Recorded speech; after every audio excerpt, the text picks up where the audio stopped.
दोस्तों, अगर कोई आपसे पूछे कि भारत की ऐसी कौन सी कार है जिसने सालों से युवाओं से लेकर फैमिली तक हर किसी के दिल में अपनी जगह बना रखी है, तो शायद आपका जवाब होगा मारुति सुजुकी स्विफ्ट। लेकिन सवाल ये है, 2026 में स्विफ्ट के अंदर ऐसा क्या है कि आज भी लोग इसे खरीदने के लिए शोरूम पहुंच रहे हैं? क्या इसका माइलेज अभी भी उतना ही दमदार है?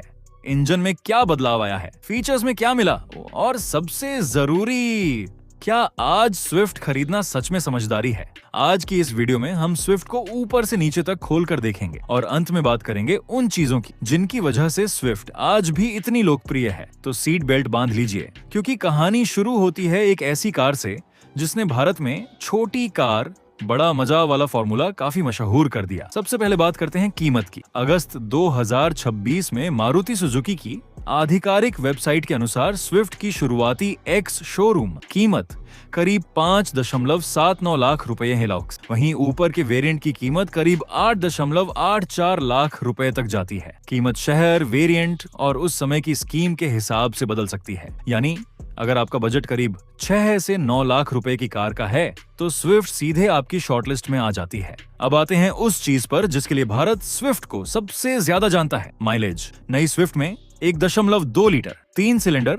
Z12V पेट्रोल इंजन मिलता है। मैनुअल वेरिएंट में कंपनी का दावा 24.8 किलोमीटर प्रति लीटर तक का है और AMT यानी ऑटोमेटिक वेरिएंट में यह आंकड़ा 25.75 किलोमीटर प्रति लीटर तक जाता है। और अगर आप CNG चुनते हैं तो कंपनी के अनुसार स्विफ्ट CNG का दावा किया गया माइलेज 32.85 किलोमीटर किलोग्राम तक है। अब भाई, आज के समय में पेट्रोल के दाम देखकर अगर कार 25 किलोमीटर प्रति लीटर के आसपास का दावा करे तो मालिक के चेहरे पर मुस्कान आना स्वाभाविक है। लेकिन सिर्फ माइलेज से कार अच्छी नहीं बनती। अब देखते हैं इंजन में दम कितना है। इस 1.2 लीटर पेट्रोल इंजन से करीब 81.6 PS की अधिकतम पावर और 111.7 न्यूटन मीटर का टॉर्क मिलता है। ये कोई रॉकेट इंजन नहीं है, लेकिन शहर की रोजमर्रा की ड्राइविंग, ऑफिस जाना, बाजार जाना और फैमिली के साथ सामान्य हाईवे सफर के लिए इसका पैकेज काफी संतुलित है। और स्विफ्ट का वजन भी ज्यादा नहीं है। यही वजह है कि स्टीयरिंग संभालते ही कार हल्की और आसानी से कंट्रोल होने वाली महसूस होती है। ट्रैफिक में घुसना हो, छोटी जगह में पार्क करना हो या तंग गली से निकलना हो, स्विफ्ट यहाँ अपनी कॉम्पैक्ट बॉडी का फायदा उठाती है। इसकी लंबाई करीब 3860 मिलीमीटर, चौड़ाई 1735 मिलीमीटर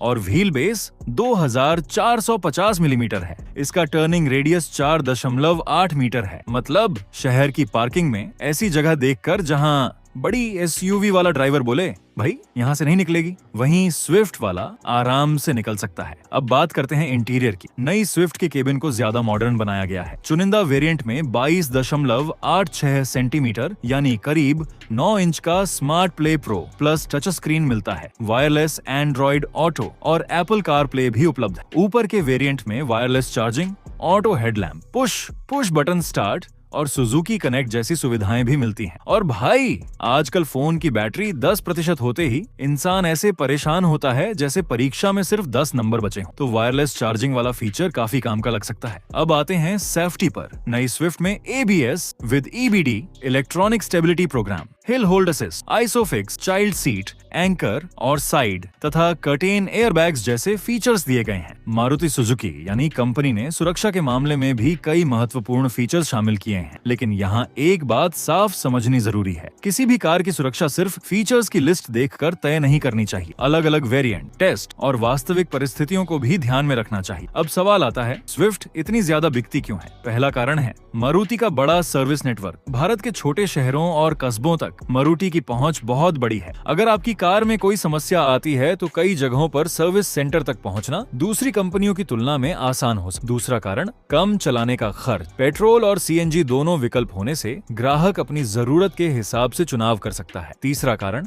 माइलेज। 24.8 किलोमीटर प्रति लीटर पेट्रोल और 32.85 किलोमीटर प्रति किलोग्राम CNG का कंपनी दावा स्विफ्ट को माइलेज चाहने वाले ग्राहकों के लिए आकर्षक बनाता है। चौथा कारण, कॉम्पैक्ट साइज। शहर में रोज गाड़ी चलाने वालों के लिए यह बहुत बड़ा फायदा है। और पांचवा, स्विफ्ट का नाम भाई कुछ कारों की पहचान सिर्फ उनके फीचर से नहीं होती, उनकी पहचान उनके नाम से होती है। स्विफ्ट उन्हीं कारों में से एक है, लेकिन अब थोड़ी ईमानदार बात करते हैं। स्विफ्ट में कुछ चीजें ऐसी भी हैं जिन्हें खरीदने से पहले आपको जरूर देखना चाहिए। अगर आपकी प्राथमिकता बहुत ज्यादा पावर है तो आपको इसका इंजन स्पोर्ट्स कार जैसा महसूस नहीं होगा। अगर आपको बहुत बड़ा बूट चाहिए तो 265 लीटर का बूट स्पेस आपकी जरूरत के हिसाब से सीमित लग सकता है। और अगर आपका परिवार बड़ा है तथा पीछे 3 लोग अक्सर बैठते हैं तो खरीदने से पहले पीछे बैठकर स्पेस जरूर चेक करना चाहिए। यानी स्विफ्ट हर इंसान के लिए परफेक्ट नहीं है, लेकिन जिस व्यक्ति को चाहिए कम खर्च, अच्छा माइलेज, शहर में आसान ड्राइविंग, कॉम्पैक्ट साइज और मारुति का सर्विस नेटवर्क, उसके लिए स्विफ्ट का पैकेज काफी मजबूत है। अब बात करते हैं सीएनजी की। स्विफ्ट सीएनजी में कंपनी 32.85 किलोमीटर प्रति किलोग्राम तक का दावा करती है, लेकिन याद रखिए यह प्रमाणित टेस्ट साइकिल का आंकड़ा है। असली दुनिया में mileage traffic, driving style, AC और रोड कंडीशन के हिसाब से कम ज्यादा हो सकता है। यानी YouTube पर 32.85 सुनकर अगर आप सोचें कि हर दिन बिल्कुल इतना ही मिलेगा तो भाई कार भी बोलेगी इतना भरोसा मत कर। अब आते हैं AMT पर। अगर आपको मैनुअल गियर बदलने का झंझट पसंद नहीं है और शहर में ट्रैफिक ज्यादा मिलता है तो AMT विकल्प काम का हो सकता है। और कंपनी के अनुसार पेट्रोल AMT का दावा किया गया माइलेज 25.75 किलोमीटर प्रति लीटर तक है। लेकिन AMT खरीदने से पहले टेस्ट ड्राइव जरूर लेना चाहिए, क्योंकि ऑटोमेटिक गियर बॉक्स का फील हर ड्राइवर को अलग पसंद आ सकता है। अब सोचिए, एक तरफ आपके पास स्विफ्ट का कॉम्पैक्ट साइज है, दूसरी तरफ 24.8 किलोमीटर प्रति लीटर तक का पेट्रोल माइलेज और ऊपर से CNG का विकल्प। यही कॉम्बिनेशन इसे भारतीय बाजार में इतना मजबूत बनाता है। लेकिन क्या 2026 में स्विफ्ट को खरीदना चाहिए? अगर आपकी प्राथमिकता है कम चलाने का खर्च, शहर में आसान ड्राइविंग, अच्छा माइलेज और एक ऐसी कार जिसे देश भर में आसानी से सर्विस कराया जा सके, तो स्विफ्ट को शॉर्टलिस्ट करना बिल्कुल समझदारी हो सकती है। लेकिन अगर आपकी प्राथमिकता है बहुत ज्यादा स्पेस, बड़ा बूट या ज्यादा पावर, तो खरीदने से पहले दूसरी कारों से तुलना करना बेहतर रहे। और यही असली बात है, कोई भी कार हर इंसान के लिए नंबर 1 नहीं होती। आपकी जरूरत तय करती है कि आपके लिए नंबर 1 कार कौन सी है। अब आपकी बारी। अगर आपके पास करीब 8 लाख रुपए का बजट हो और सामने नई स्विफ्ट खड़ी हो तो आप इसका कौन सा वेरिएंट लेना चाहेंगे? मैनुअल, AMT या CNG? कमेंट में जरूर बताइए। और अगर आपके किसी दोस्त का भी सवाल है कि भाई 2026 में स्विफ्ट लेना सही है या नहीं, तो उसे ये वीडियो जरूर भेजिए। वीडियो पसंद आई हो तो लाइक कर दीजिए और ऐसी ही आसान भाषा में कार की कीमत, माइलेज, फीचर्स और असली फायदे नुकसान वाली वीडियो देखने के लिए चैनल को सब्सक्राइब करना मत भूलिए, क्योंकि अगली वीडियो में फिर मिलेंगे एक नई कार के साथ, एक नए सवाल के साथ।